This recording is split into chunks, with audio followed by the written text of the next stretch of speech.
Hey y'all, we have had so much going on here this summer, so many things that we just weren't expecting. And I'm a little bit behind on these 50 survival prepper tasks for beginners. So I wanted to come on and move on to number 16 because I really feel like these are important tasks that you guys need to be aware of and you need to be working on. Um, So, task number 16 is actually pinpointing the whereabouts of natural water sources nearby. Now, you not only need a natural water source near your house, but if you intend to bug out, you need to know where the natural water sources are in the area that you intend to bug out in.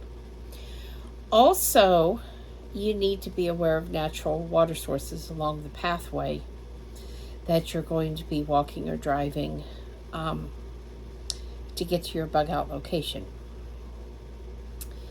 Before the power is down, you need to go to Google Maps and do a visual search for natural water sources near your home within walking distance or again near where you're going to be bugging out. Lakes, streams, rivers, whatever natural water source you can find, you need to be aware of where those are.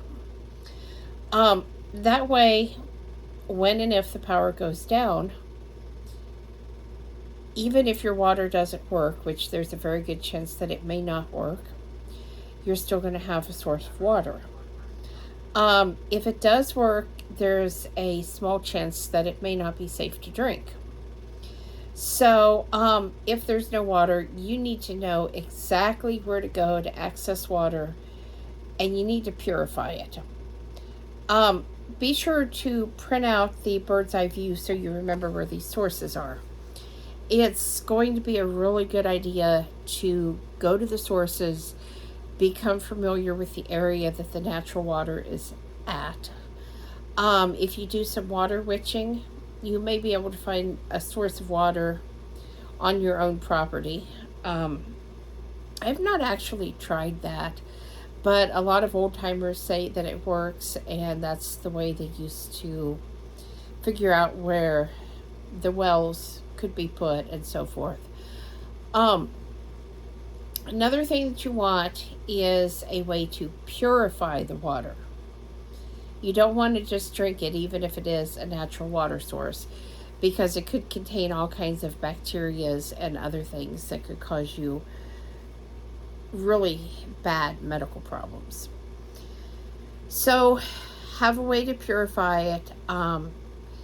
Get your water purification tablets, get your water purification filters, whatever it is that you're going to use. And I suggest you have on hand 2 or 3 different ways to actually purify the water, because that's going to be a little bit safer than just relying on one way, because you could lose your water purification tablets.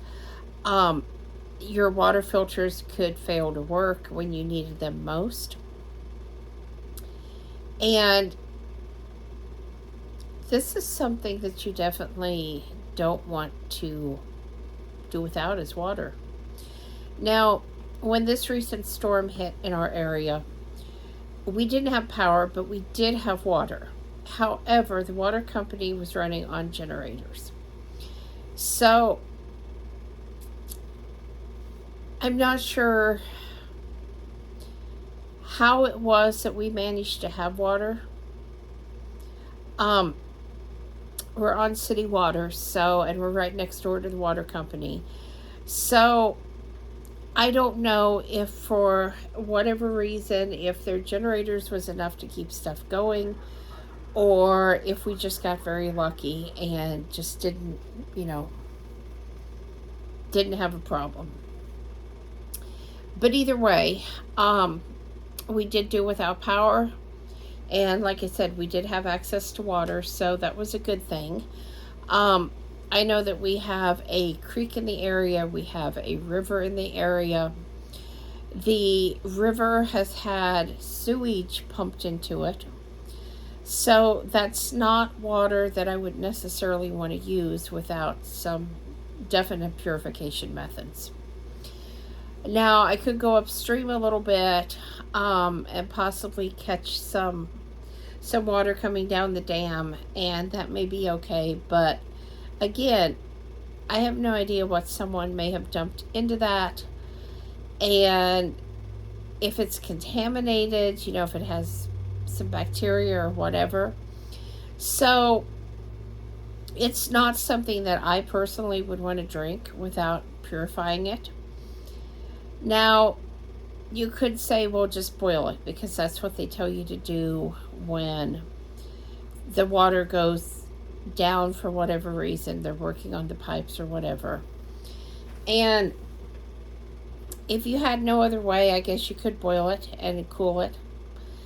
But the best way, in my thinking, would be to boil it and then put it through a filter or use those water purification tablets. The other thing you may need to think of is you may not have a way to boil it. You may not want to start a fire or, do anything that's going to draw attention to yourself, such as, starting up a barbecue grill, which could smoke, having a fire in your fire pit or wherever outside. These are things that people may be looking for and could be a dead giveaway to your location. If you've got a really secure home and you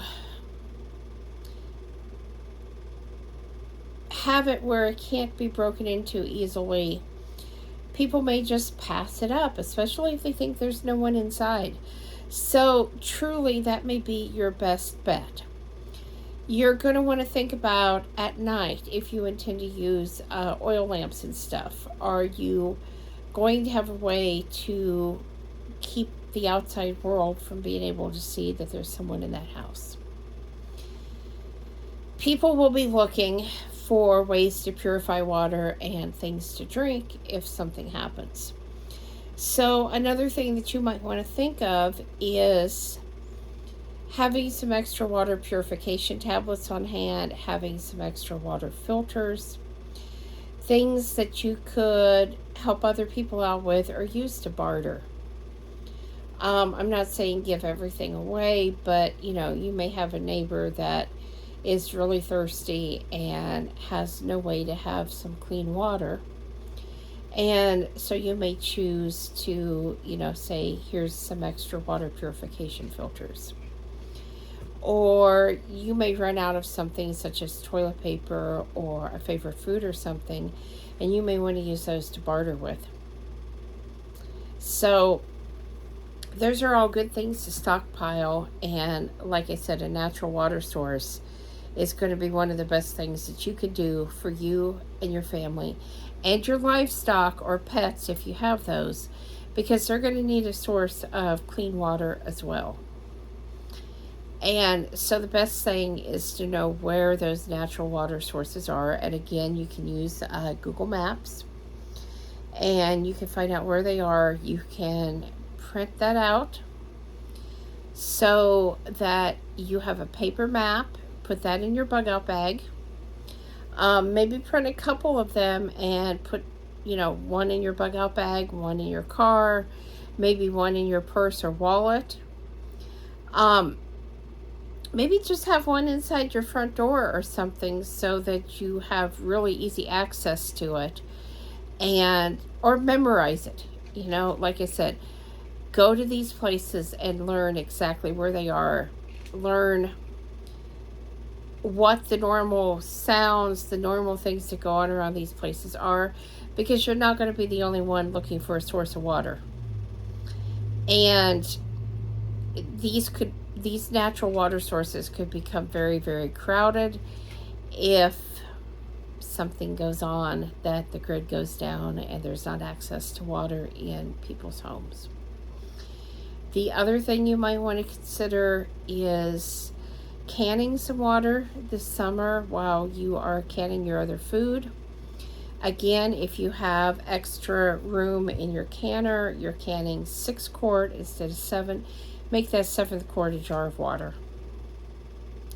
and just have that on hand, because at least in the very beginning, maybe you don't want to go to these natural water sources, because again, they're going to be crowded.